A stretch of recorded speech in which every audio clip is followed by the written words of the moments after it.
All right, welcome to another episode of the Stoic Squeeze podcast. I'm flying solo today. Lewis is traveling, but with me I have a very special guest. Chef Alex Silverfox is with us, and what makes this super exciting for me is Chef Alex is actually specifically a keto chef as well, and obviously if you've been listening, keto's been very, very good to me. So welcome, Chef. How you doing today? How you doing, Dimitri? And thank you for having me on the show. Well, the pleasure's all here, Chef, and this is really exciting. So I think Sharon might have told you, but I actually have a little bit of background as a restaurateur. At one time, Lewis and I actually owned four fast food restaurants called Sparty's Gyros. So we had basically your standard Chicago-style food and with some Greek flair, but nothing like you do. So, give us a little background. Where are you from, Chef, and all that good stuff? Well, so I'm from Argentina. I was born in Buenos Aires, from an Italian family. And since I was a toddler, I started developing my curiosity about foods, helping my nonna in the kitchen, not just to doing traditional Italian dishes. Then I grew up in Italy, where my family is coming from. And I went to France just to make my culinary skills. I'm back to Brazil just to work in a posada as a chef too. And then when I moved to the United States, like a long time ago, like 25 years ago, I started as a food photographer and working with the food industry just to prepare ethnic food. That was my specialty. And since then, I started trying different dishes and trying to different cultures. So I specialize in what it is ethnic food. So my clients were requesting me just to investigate how to prepare some typical dish, and make it look a little nicer, but not that kind of super styling that people will say, no, that's too fancy. So since then, one day I discovered also myself, that I was gaining some weight just to try all the kind of food that I was preparing. And I decided just to try different diets, and I was experimenting with Atkins. I was a vegan for a couple of years, and until I get it keto.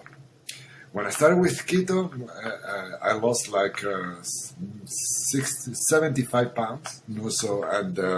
Wow. The idea was just I was fine because it's basically the basis was how I grew up in Argentina, just eating meat and salads and not too much carbs. That was very easy to me just to maintain it. But it was just trying to get it a little worried about just to eat all the same. And I was just starting just to having the challenge, just to prepare the traditional dishes, not using keto ingredients. Like yesterday, we prepared a paella using cauliflower rice instead of rice. It looks really good and it was tasting amazing. Yes. Yeah. So that's why. So the idea is not just to get limited just on a specific. Just try to teach the people too how to prepare alternatives. That will just be keto. But really, you will have a good meal and enjoy a good meal with some variation, not just going on steaks and vegetables. Yeah, definitely. And, it's interesting you say that, and we were talking a little right offline. One of the reasons why I think I thrived on a ketogenic diet is I was eating so many amazing foods, and I definitely wasn't suffering. And I was obese pretty much my whole adult life. After high school, I gained a bunch of weight, never got it off until the last few years. And one of my biggest problems in the past is I would go on any type of diet, but I was very uninspired by what I was eating and was just never able to adhere to it. And I think that's the magic for me personally. It was something that I really enjoyed doing and I was able to adhere to, and the results were just phenomenal. So kudos to you as well. Like 75 pounds, that's a pretty awesome accomplishment as well. And congratulations to you too. Yeah, thanks. So when did you first hear about ketogenic diet? Well, you know that for me it was a surprise because I was reading about the keto, but before keto I was doing a vegetarian diet. No, so and with vegetarian diet doesn't mean only vegetables. No, so I was eating pizza, I was eating rice, I was eating pasta. No, so and my health was getting worse because my cholesterol was super high about all the carbs that I was eating. And so when I decided just to switch to keto, and I was reading that I would have to eat a lot of fat and fry my eggs in the bacon grease and all that kind of stuff, not just to make it a good reserve of fat, not for just to combine it with intermittent fasting. I said, I will die in 1 week. And and for my surprise, so having to check my blood levels, and in a couple of weeks, I was completely normal. So then I said, okay, that was starting investigating more about not only the keto diet. I was just combining just to doing intermittent fasting, not just to try to get 1 meal a day only. No, so just getting my keto coffee in the morning, not just go to work. And first starting with 3 meals a day, then just to reduce the windows, not just to do 2 meals a day, and then finally just to get 1 meal a day. So we're having 24 hours of fasting. No, so that really will help me. And from time to time, I do extended fasting, like 2-3 days. No, so just to go on autophagy, just to look. I'm 85 years old and I look pretty young. I was going to ask, you're 85? No, I'm just kidding. I was about to say, I'm like, you looking. How young are you, Chef? I'm almost 60 next month. So you look fantastic, nonetheless. Thank you very much. Thank you very much. So, but that's how I started with keto. Just as I said, it was starting like a personal need, not just to lose weight and everything, but then it's just getting some challenge just to see why we don't do this. No, why you miss to eat sushi? Okay, let's prepare sushi using cauliflower rice. Just to see how we try. And then I start discovering that really there are some dishes that, honestly, side by side. So if it's well prepared, it tastes delicious as the original version. Yeah, and I love paella as well, and I was always wondering how that. I've never made it myself, even with rice or without it, but it was definitely something on the list. Especially, I mean, cauliflower rice is such a great substitution for any rice dishes, and personally, rice is probably one of the only things that I actually really enjoy eating and miss. I miss it probably more than bread for the most part, especially rice with meat dishes and dishes like paella with nice sauces. That's the stuff that I definitely crave. But cauliflower rice has been a phenomenal substitution for those type of dishes, and also potatoes in general. So yeah, it was definitely mouth-watering to see. I always why are all the chefs go to France for cooking? Is that basically the place to be? Because I know a lot of famous chefs. In my case, it was a little coincidence because I started taking some seminars of food with a French chef in Buenos Aires. What I liked more about this, just those chefs was more into the nouvelle cuisine. So there was just very, very sophisticated presentations on the food. And as I'm a very visual. And I also I'm an artist. And I like not only the food just to taste good. I like just to be a complete meal that will affect all your senses. You have to feel it, the texture, how it looks good, how it smells good, and of course how it tastes good. But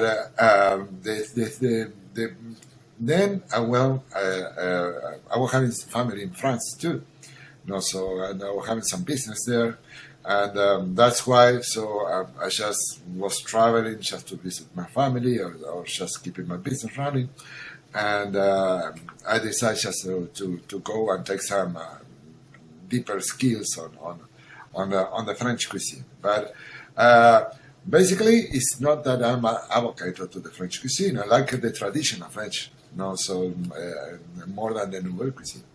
And that was the same like a traditional Spanish or Italian, or even Greek.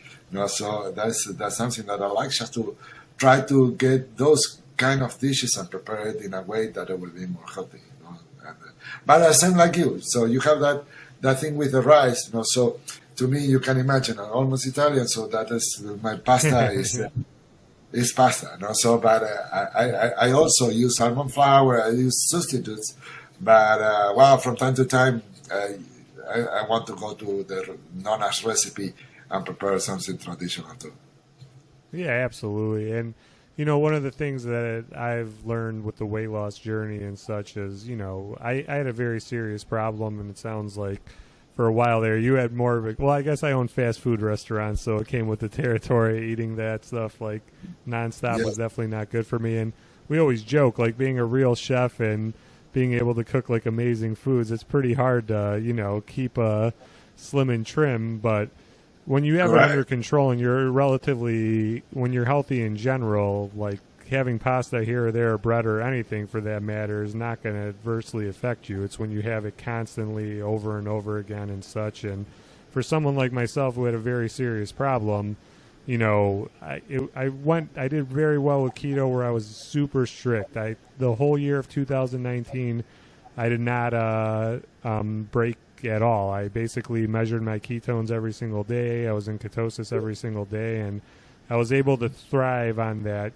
structure. But it's been a couple years now, and I've essentially kept the weight off. I still definitely have some ways to go, but for long-term adherence for anybody, it's always like healthy to, it's not going to kill you, and, there's nothing wrong with it. And my favorite dish probably of all time is clam linguine. So one of these days, Chef, I'd love to have it. That's definitely my favorite. If you come to South Florida, so you are welcome. I will prepare, and those paella, you will try my paella with cauliflower rice. Absolutely. So what is, when you were in culinary school, how intense is it over there? Is it what it's portrayed to be in some of the stuff we see on TV? Is it really intense, or is it? No. So I went just with a specific goal. That was more just to prepare about the presentation. So because I got you.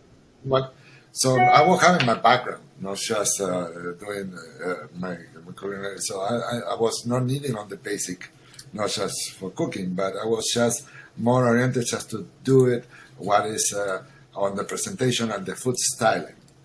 And that is what when I started with the photography business, so that was very, very, just trying to get the balance, just to make a food looks really good, so, and on photography, you had to use substitutes.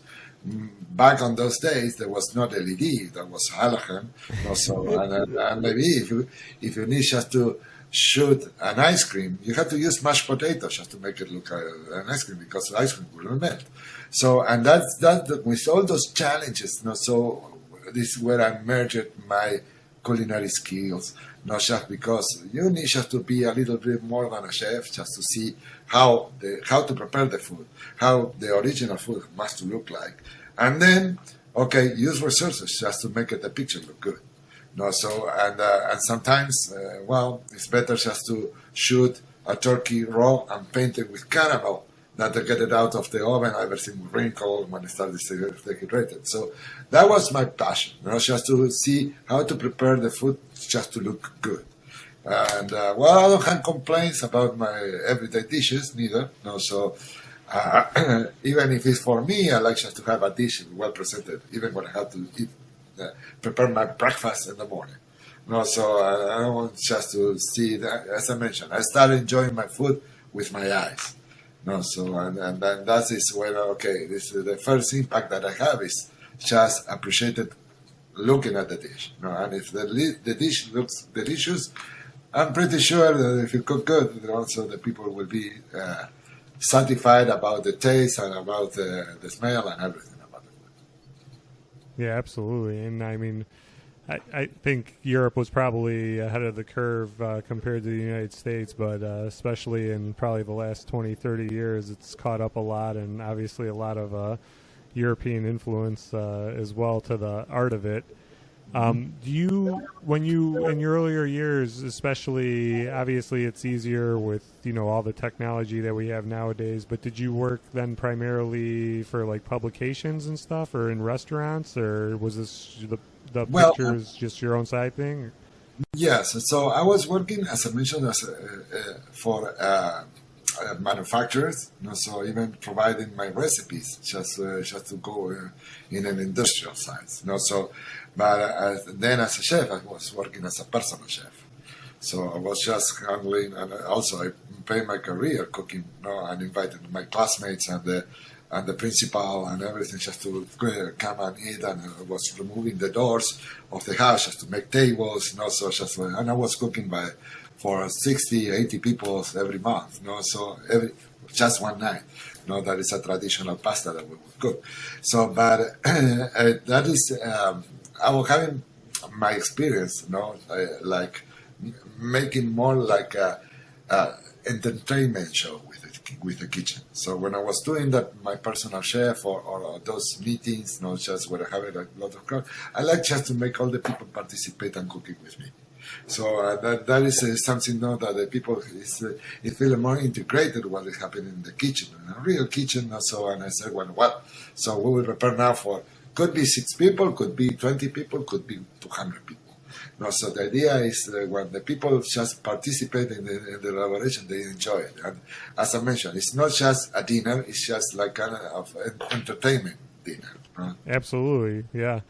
And I honestly, amongst my friends especially, I was definitely a degenerate with the high-end cuisine, and it was my favorite thing to do, good and bad, because like I said, I had a pretty serious problem, and when all your social gatherings and everything is around food, it becomes problematic, especially when you can't control yourself, but I love it. I mean, I'm sure being Argentinian, you know who Chef Nobu is? Yes. No, yes, of course. It's sushi, like Argentinian, like mix, and that's probably one of my favorite restaurants that I've been to. And the presentation and just the class and everything that gets added, it's an experience. I tell people because, some people's favorite thing is like dollar menu at McDonald's, and I always just like shake my head and shrug. And yes. I was always the type of person that like was really after the taste, but. In the high-end food, like the presentation's impeccable. And my only experience with French fine dining is actually the Picasso and the Bellagio Hotel and Casino, which I think is a 2 Michelin star restaurant. Right. And the French go all out on presentation. It was definitely like eating art. There's no doubt. So.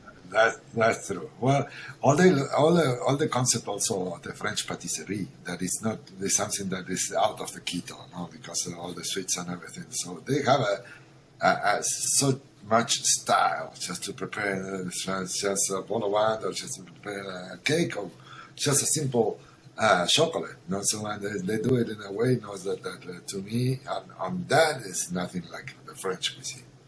So then I agree with you. Asian food, like Nobu or those places, so they have an aesthetic is everything. So they really, so then French Nouvelle, so also is go to that, but it was just some kind of concept that is little food on the plate, so and much money on the pocket. That was how for some really good chef, Paul Bocuse and all that kind of stuff. But again, so when you do it that way, so the presentation has to be key. So I'm agree. So I'm not a big fan just to have a dish completely fill it up with food or whatever. I like just to give spaces and the combine colors and textures and everything just to make the dish looks like a piece of art. So, yeah. Edible. So Edible another fascinating thing with your story is all the travel. So I mean, you've been cooking and doing your art and stuff in at least 3 different continents and multiple countries in Europe and South America and now the States. So what are the differences that you've noticed through the years, especially like culture-wise and food? Well, you know that you have 2 ways just to travel. No, so if travel as a traveler or travel as a tourist. If you travel as a tourist, no, so maybe you will find that it's there in the big capitals. They are not nothing that changes too much. So what I like to do is when I go to a place, is just walk around the city and see where the workers go to eat. Not just more than to go to the fancy restaurant. I want you to follow these guys, and mostly they go to the markets, and they have in the market some little shops, that you will see lines of people just trying to eat. And I said, okay, let me see what is happening there. No, so I'm curious about that. No, so or sometimes when I have the opportunity, just to share with the local people family meals. Just to go to visit, happened in Jamaica, and also that I went to have some very poor family that invited me just to try my curry goat, because I was with the Marley family that they are Rastafaris and they don't eat goat. So I said, well, I want to try curry goat. They found a family that was cooking curry goat that night, and they invited me, and that is what I love. Eat it in the way that they eat it. No, so and try to understand the concept of why they serve it that way, why it's just how they eat it. No, so when you go to also just some places of Middle East, no, so that they said, okay, we don't use fork and knife, we eat it with the fingers. No, so and I said, okay, so this is something that maybe sitting in a nice table in a restaurant you will not get it. No, so you have to just walk the street and go on the markets, see the different products, how it come in natural, because I'm not using. I like just to prepare everything from scratch. I don't use nothing processed. So that's why my intention is sometimes I go to the market just to see what kind of different product that we cannot get it here on Occidental or something like that. We can just try just to make a different dish or try something different. That's awesome, and you know, I love the movie Chef with Jon Favreau. I don't know if you've ever seen it. And there's scenes where he goes to the market with his son and is picking everything fresh every day. And yeah, I mean, it's exactly how I envision a real live chef living. And so even you never have days yourself where you're just tired and you just whip something up out of a box. Nothing. Everything you ever make is pretty much scratch. Honestly, so. I had to be really, really destroyed. Not just don't do nothing, and I prefer just to do fasting. If I cannot prepare the way that I want to prepare, I prefer just to do some fasting that is good for your health too. No, so but I can be completely tired, no, and having a very hard day. But I always like just to have a nice dinner. No, so it's more like a comfort meal that I have. No, also, no, so and I said. To me, being in the kitchen and preparing the food is part of a therapy. I like just to put my music high, not just and get as a much complicated today. Okay, so a much detailed will be my food. No, so it's something that I go more into. So, and it's not a matter of time. Well, if I don't have time, I prefer to skip it. No, so but if I want just I have high respect for the kitchen. No, so when I want you to do a food. I'm sure that first I will have all the ingredients, all the cookware that I need, not just to give the presentation that I want. And maybe it's for me alone. Maybe I'm sitting, and just enjoy myself just that dish before I go to sleep or something like that. Yeah.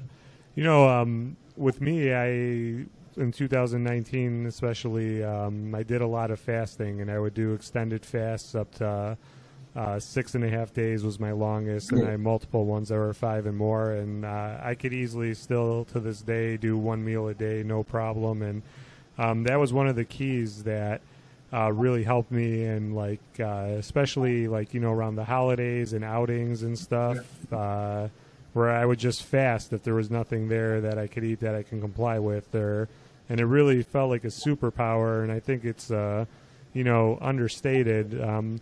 When did you start learning about fasting and intermittent fasting and stuff? Because this was something new. When I started doing it the first time, I was actually really afraid that I was doing something wrong, and I just really enjoyed doing it and thriving. But when did this come on your radar, and when did you start incorporating it into your life? Yes. Well, I have the same record that matching yours. So my longest fasting that I did is 6.5 days. So, and that is impressive. So, and you will be agree with me. So if you pass the first day of fasting, then the rest is easy. And I was having the same side effects, good side effect that you were having. That after the third day or fourth day, you start feeling energy. So that really you need to burn those energy, because it's your own fat that is just feeding, so your body, and it's like switching from a regular gas to an airplane gas. So your mind, your body, you feel energy. Your mind is crispy, is focused. So, and when I experimented the first long extended fasting, so I discovered that there are so much people that use it as a rule when they have to take decisions. In Silicon Valley, the most of the people, that's just the keto coffee in the morning. They don't need it. They want just to have the mind clear and sharp, just to take good decisions. So, and even in my case, I do the same. So when I have to work in a project, that really will take me some kind of mental effort just to coordinate it. So I prefer just to do fasting a couple of days.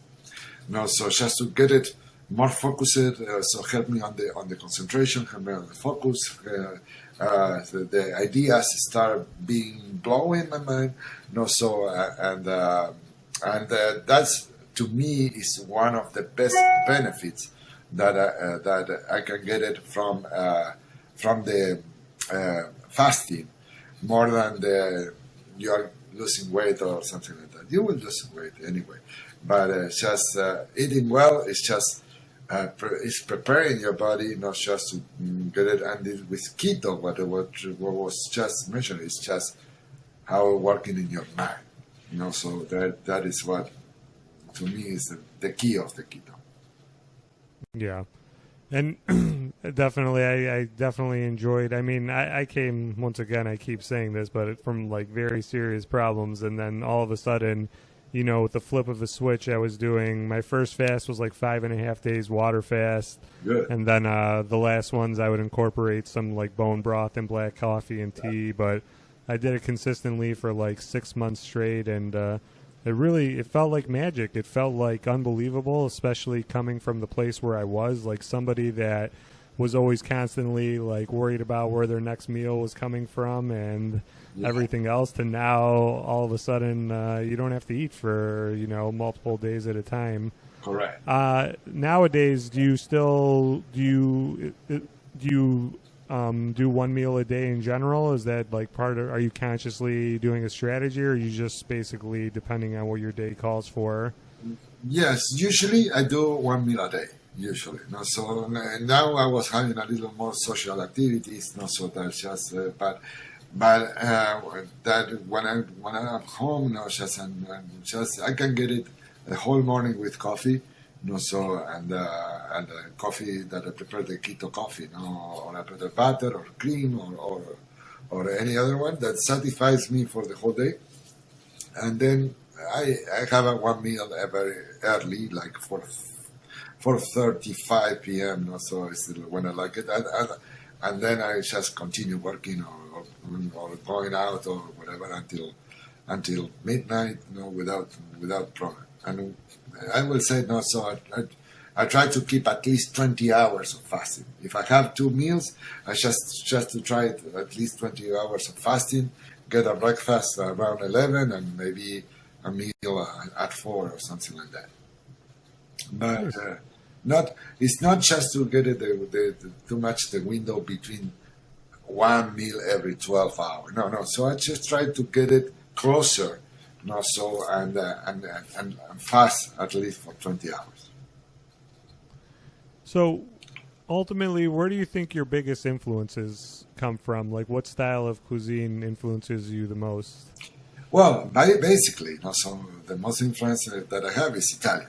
Okay.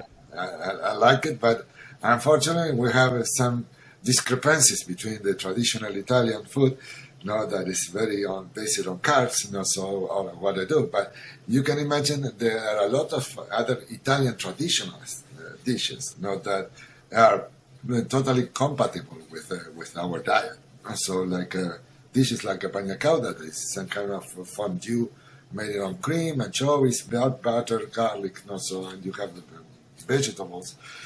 So there are traditional dishes, that in Italy are very common also, but they know Italian for pizza, pasta, and other kind of stuff. So that's what I said. And second, have you come up with a really good cauliflower crust, or is it really hard to do, or for a no, pizza? yeah. If I show you and I make you taste, you will say that is pizza.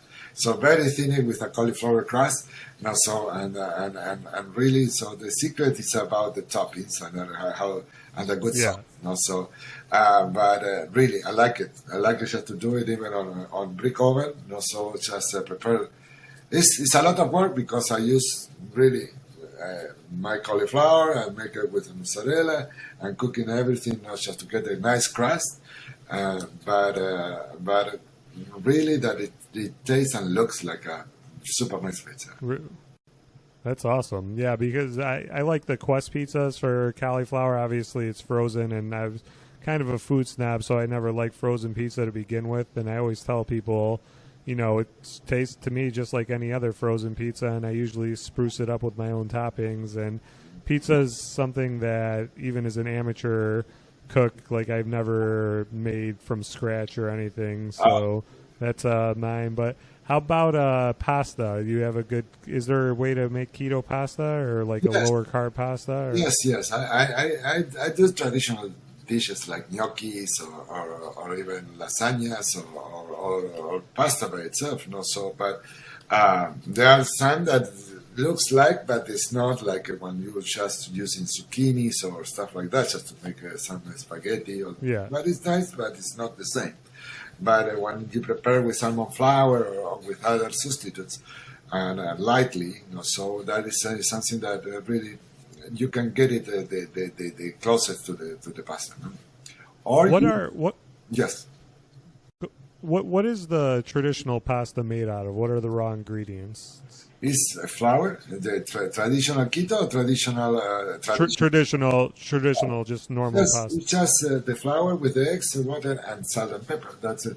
So you can do it. It's very simple. It's a dish that make pasta is something very, very traditional. But very, very simple to do it. So we just put the flour, make a hole, put the egg inside, start to melt it up, and that's it. So just from there, from that dough, you decide just to make a stuffed pasta, cut it like spaghettis or whatever, or make it plain, just to make lasagnas or whatever you want. So if you substitute the flour with like arrowroot flour or like coconut flour, lower carb, it'll create pasta, but the taste isn't there, like traditional. But when I prepare pasta, also, so I like just to taste some kind of flavors on the pasta. So I use some touch of nutmeg or just black pepper or some Parmesan cheese just to put it on the dough. So, and from there is that when I prepare now like dishes like gnocchis, and I barely don't use any flour. So I made it with ricotta and with Parmesan cheese. So and the dough is super light that when you eat it, so you fill it up and it's light because in my case, so after not eating carbs for a long time, each time that I eat something gluten or carbs or whatever, it give me a little more of trouble just to digest it. So I feel my stomach like I ate a rock. So and that's why when I do the pasta using other ingredients, so like my gnocchis almost don't have any flour. So it's based on ricotta and Parmesan cheese, so an egg, and then when you put it on the pot, they come and float in a couple of minutes, because then it's ready to cook, it's ready to eat. So that is what I said. It's very light and as less flour that you have to put, better for your digestion. Just to, at least in my case. Yeah. So, what is your ultimate favorite dish to make? Oof, it's depending of the mood. So sometimes I want just to cook something that is okay. Let's go crazy tonight. So I make some fusions. But particularly it's depending of the season. So if like in the summer, I like just to prepare more seafood and prepare more fish. Or even grill if we have the opportunity just to be outside. So I love to play with fire. So it's something that I love to smoke my with wood. So my meats and all that kind of stuff. So that is something that I enjoy. Just starting to lit the fires with woods. So and get a nice smoke. So and appreciate at night. Not just watching the fire and how slow I'm cooking the meats and all that. That is something that I enjoy. So and. But not always doing the same. Sometimes I want just to go a little more crazy, just mixing something from the Asia with something Cuban and just put together and see how it's coming up. And sometimes I get good results that the people say, "Oh, you have to prepare that dish again." So and also not only on the kitchen, also on the bar. So I prepare some keto drinks. So there is some liquors that are allowed in our diet. So I try to be innovative on how to make a drink taste good and look good. Oh yeah, absolutely. I was going to ask about that next. So what are some of the favorite keto cocktails that you've made, and how do you are you taking traditional drinks and then putting keto ingredients to comply with? Well, yeah. So there are some. I mix it. So also I measure my ketones every day. Often, not every day now, but often, not so just to see when I want to try if it's something that's affecting me or not. It's the way just to see it if it's working or not. So and. When I try to use some liquors or some wines that I know that it's not affecting, because the secret is just to get it no sugar on it. So and if usually I like just to work with proseccos, with the no sugar, or some wines that they are very dry, or just tequila, or that with those 2-3 elements you're great. So and. One of my favorites is just to prepare the scuropino. That is a cocktail based on prosecco, and I put some lemon sorbet and sugar it. So and a shot of tequila, and then some mint on top. So mint leaves on top, and then that is super refreshing. That I like just to enjoy in front of the ocean, just with a Pogro Pinot glass. Yeah, no, it sounds awesome. One So, you have a cookbook coming out around the holidays we're shooting for? Right. So, and we are preparing just to have it launching for the holiday season, just to sell the book during the season. And yes, it's not only a cookbook. It's some kind of my travel biography, not just traveling to different places, not just just what I learned from those places that I was, and illustrate with my pictures of food, of those dishes that I'm explaining, and also everything is in a keto environment. So that is a good challenge because I was just going to a place and said, okay, what can I get from here that is traditional from you, and it's something that also I can adapt to my kitchen. And that is why each chapter is a different country that I visited. And you will have here.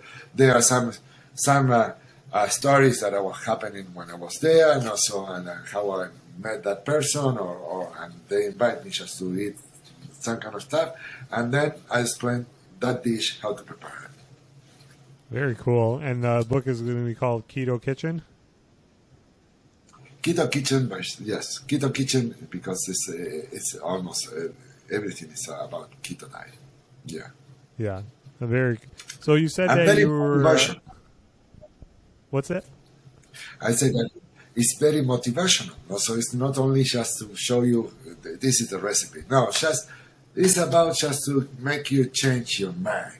And as you said, that is something that you can do it. You can just, if I teach you how to do it, and motivate you just to control your life and go ahead and lose weight, feel better, be sharp, be positive. So I have a lot of my own life coaching messages there too, not just to prepare, not just to see, okay, the thing is we are in control just to get what life we want just to get. Yeah. From and the kitchen to everywhere.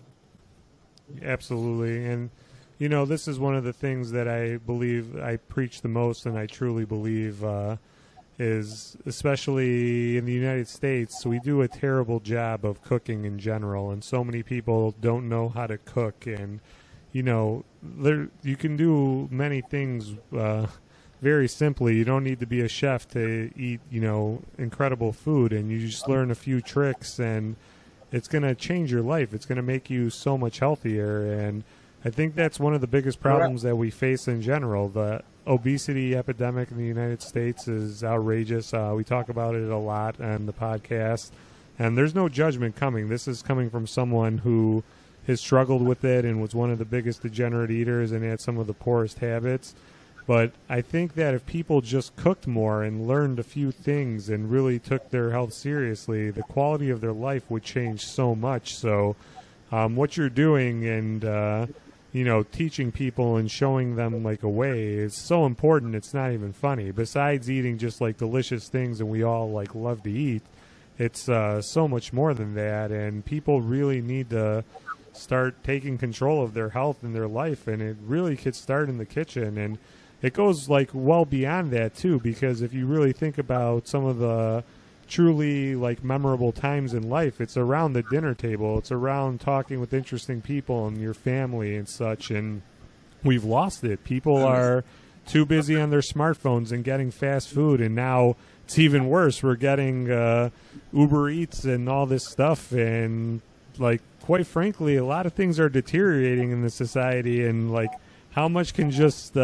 change if we spent more time on the small stuff in life. And I don't know. It's just, it's one of the biggest modern problems in my opinion. And I know obviously you have a very unique perspective with different countries, and I don't think that most of the rest of the world lives the way we do in that sense. So it's something we need to do better at. Well, so I completely agree with you, and I think that we have some kind of responsibility also as parents. So that we have to, one of the first things that we have to teach our kids is just to teach them how to eat healthy and how prepare the food by himself. So because it's something that they will just carry for the rest of their life. So when you start teaching good habits on feeding, from very early age, So you will see that they will not be going on the easy way. They start to adapting, not just to get your body that need to be fed in one way. So and as I said, to me the basic is just that one of the responsibilities you have to teach your kids to prepare their own food. Not just they have to prepare, and even more, you have to go to the school and teach the kids how to prepare the food. So because one of the things that I see when I go to the school is just those menus that they have that is completely sugared, so and Yeah. really that's what is representing on the health of when they grow up, and you see that's why we have so much obesity, high blood pressure, diabetes, and all the kind of problems because it's the way that we eat. So and you know that Hippocrates always said, so that try to make your food your medicine and not your medicine your food.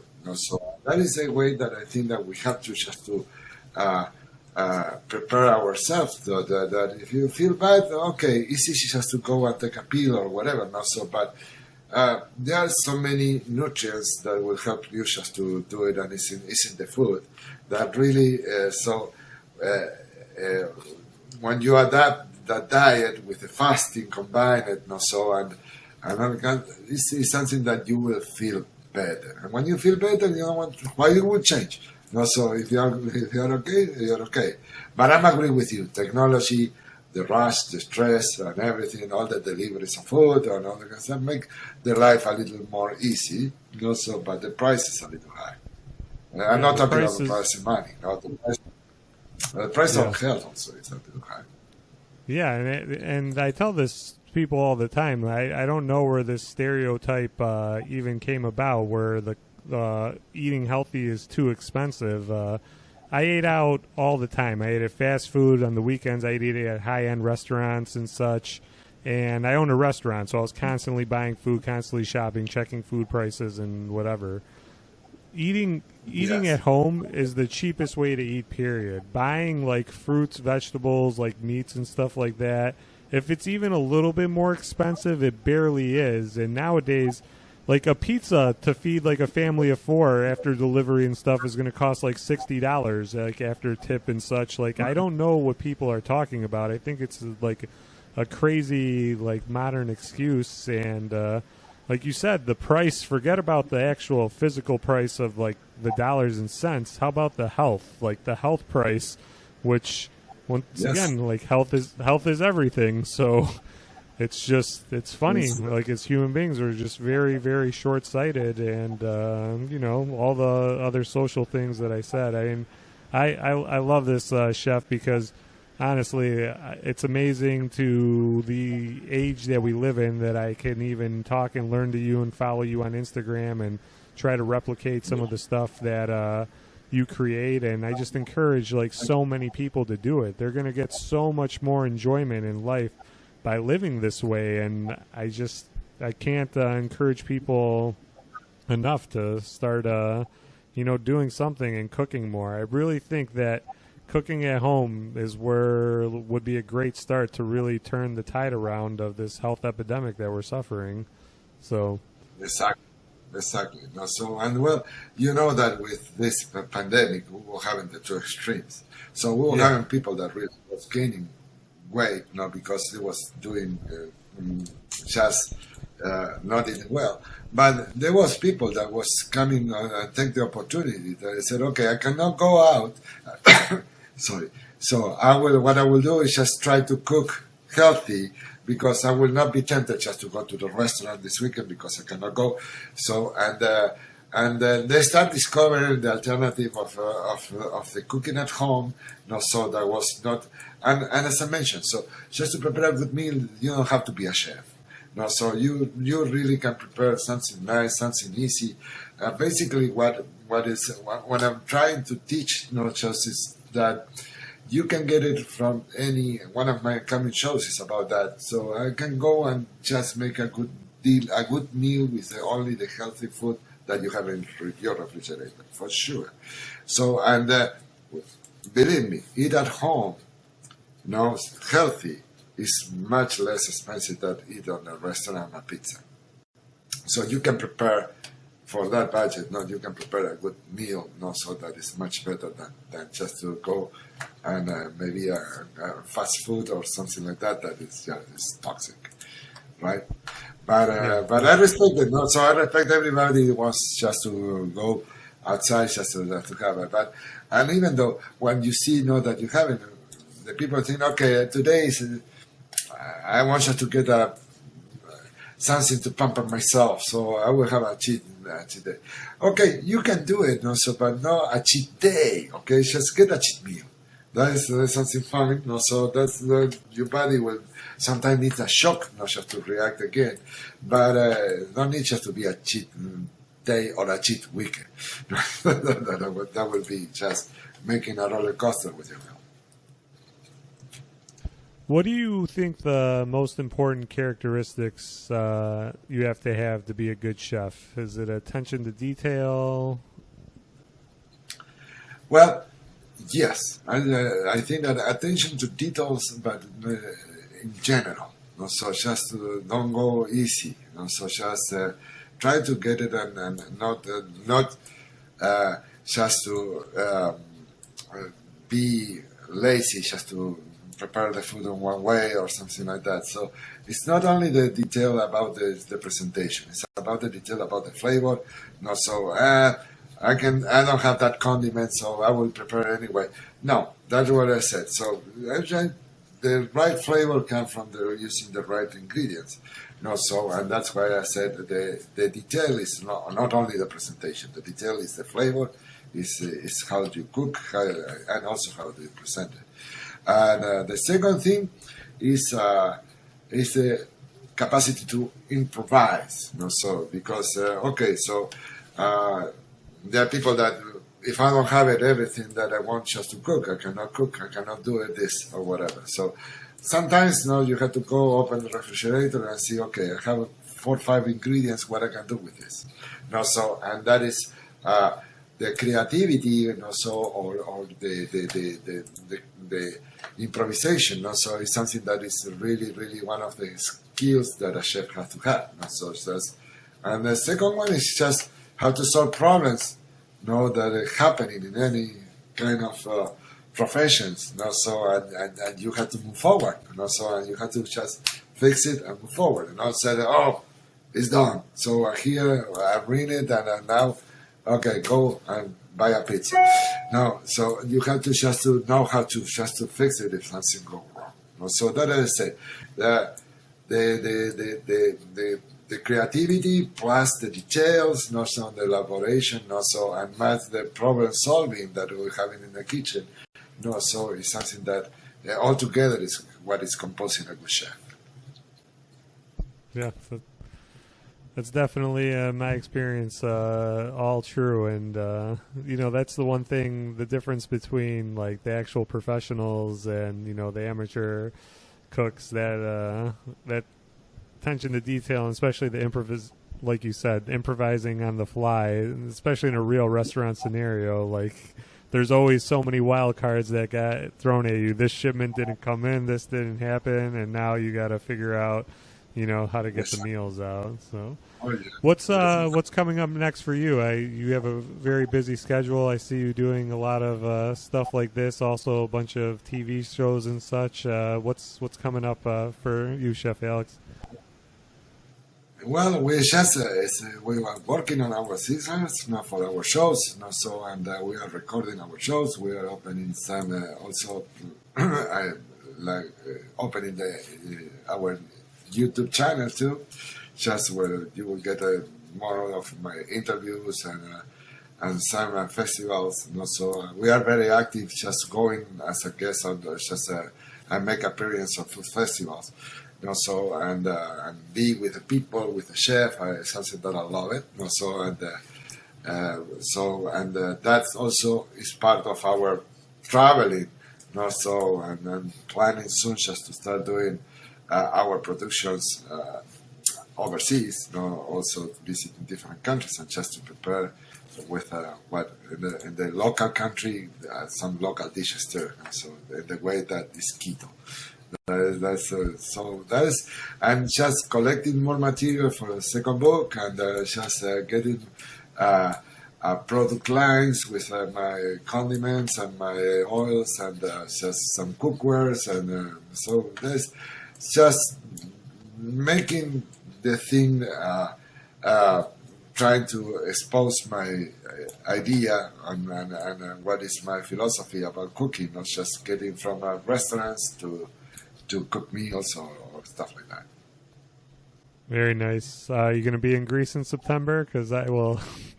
I would love to. So I would like to go to Santorini. I love it there, and so and there's I have some friends, good friends there, and so and they invite me and say, Alex, you have to come and we will take you just to cook nice seafood and well, so the tradition, and of course maybe an also. And also drinks as could be. Opa. Opa, yes, exactly. I don't know if we can make keto cocktails with ouzo. It's probably too much sugar. No, it's impossible. Too much sugar on that. And if you cook it ouzo without sugar, it's not good. We'll have to make a keto ouzo first with the stevia. Exactly. No, we use this in some liqueurs, so that I prepare like a limoncello. Some Italians liqueurs. So I use monk fruit instead to use sugar. So and really it's the same use, the same taste, and the glycemic index, the glycemic impact that they have on your body is just natural, almost nothing with monk fruit. So and you can use it like a regular sugar just to cook, just to use it in liqueurs. So that's why, like I said, when I want to prepare my own liqueurs, so that I use everything with monk sugar, the monk fruit sugar, monk fruit, not sugar. It's monk fruit. Right. So you prepare, you make your own liquors as well? Oh yeah, of course, yes. Very nice. The motivational and other kind of stuff, of course, yeah. That is the nice part. Even my wines, so that's and some other beers, so some kombuchas, so that I flavor it, so just with some berries, just and coming like a feast, so I keep it the acidity of the kombucha very neutral, so and then when you add the flavor of a fruit, just to make a second fermentation in the container, it's some kind of the method champenois, just to make the champagne. So I make it the second fermentation, make it in the bottle. So and when we have that, so you are enjoying a sparkling beverage that is a little alcoholic, don't have sugar, and there's a fruity flavor. Yeah, so it's just to make the time. If you want it, you can do it. So it's just to make the time, just to do your own food. And when you prepare your own food, so you will immediately you will see the benefits in your body. Immediately. Sounds too good to be true, chef. I mean, everything from scratch, even the liquors, everything. Some people just know how to live well. So, well, see, I grew up in that. My grandparents was preparing everything, so that's why it's the way that you just grow up.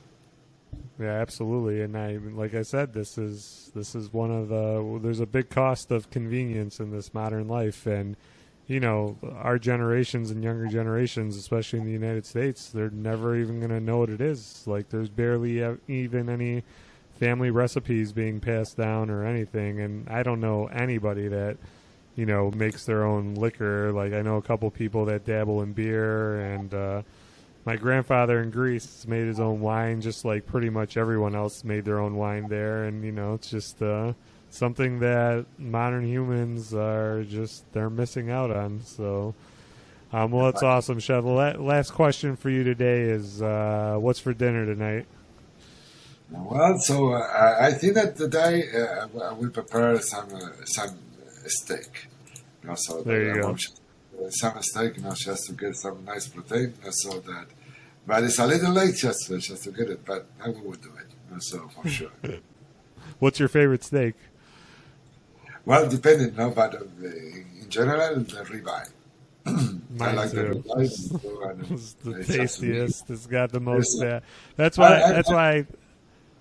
I think I'm just naturally drawn to fat in general, like a ribeye steak. I love olive oil, butter, those type of things. So the ketogenic diet, I've been on low-fat diets in the past, and it was just miserable. Like no flavor, I can't do it. So the problem is sometimes in low-fat products, you have to add sugar just to get flavor, and that is something that's completely the opposite that we have now. No, but I'm agree with you. So it's just to have a meat that is completely lean, don't have the flavor. And so I like just the ribeye with very marmalade and so and get it some fat just to get that extra flavor. That's why I like it. It's very flavored. Well, I've been, pretty into this keto lifestyle for the last few years now, and I think you're one of the only chefs that I know that's really promoting it, and I think that's seriously phenomenal. So I'm definitely going to be following. I'd love to come taste your food one of these days, and I look forward to the book coming out. I'll definitely be getting it and letting all our listeners and stuff know, because this is what I truly, truly believe in. It starts with food. Like, we can do so much more, and this could be so fun and enjoyable, too. Like, diets in general get such a terrible stigma. And, diet is just the food that you put in your mouth, and the standard American diet, or whatever you want to call it, especially if you're obese, is just atrocious. It's atrocious in so many levels. And, it's time to... start stepping it up. Like, we're either get busy living or get busy dying. We're either going to get sicker or hopefully things start to turn the table. And I really appreciate what you're doing. It sounds amazing. I'm super hungry now, and I love that you're doing it with all sincerity. Keep doing it. Keep showing people how to cook and how to live. And there's better ways to do things. There just truly is. And on top of it, with you get the whole shebang. You get the aesthetics. You got a handsome man telling you what to do with the accent and the experience. So, it's pretty awesome, Chef. Thank you. I appreciate it. I appreciate you. And also, we will just meet one day, and I will cook my food for you. Then also, you are in Keto, so you will be. We're gonna make it happen. I'll either come down to Miami or we'll meet up in Europe one of these days. So. Anytime. You're welcome. Well, thanks again, Chef Alex. I really appreciate it. Anything else you want to promote or anything else coming up before we wrap up? It's just I appreciated the opportunity just to get an interview that is important, as I said, so that you can share your message. So about, as I said, it's not about only to promote my business. It's just to try to promote something that will help the people. And then I said, no, you don't need just to come to my restaurant. You don't need to just learn from me, from my experience, and try to do something better for you. And as I mentioned, so teach your kids just to cook and eat healthy. Because one day you will not be here. And then we'll just continue with the tradition of that, the same way that I did with my parents. Yeah, absolutely, love it. Well, thanks, everybody. Thanks, Chef. And, have a good one. Thank you. You too. Thank you.